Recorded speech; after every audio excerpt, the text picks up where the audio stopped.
Nandito pala kami ngayon sa Alakay Park. Ito eh, Alakay Park. Tara, pasok.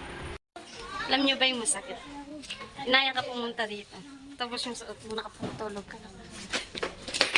Nandito kami ngayon sa sa bilihan ng mga gamit sa bahay lang. Ito eh. Ganda siya. Gamit pang linis. Ganun. Ganito pala dito. Dadaanan lang namin dito. Ito eh. Ganito pala yung laman. Pag sa bahay lang talaga. Waiting kay mama. Nandun siya sa cashier. Pumuna ako dito. Kapantulog ako. So yun, hindi ako masyadong nakapag-video kasi naghabol ako ng bata. Makulit na bata, takbo ng takbo. Nai-stress talaga ako pag ganito lang.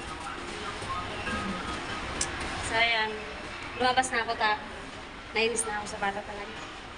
Nagpapahabol sa akin doon sa loob kaya iniwan ko si mama ko. Ayan. Pauwi na kami guys, nantay lang namin yung Uber.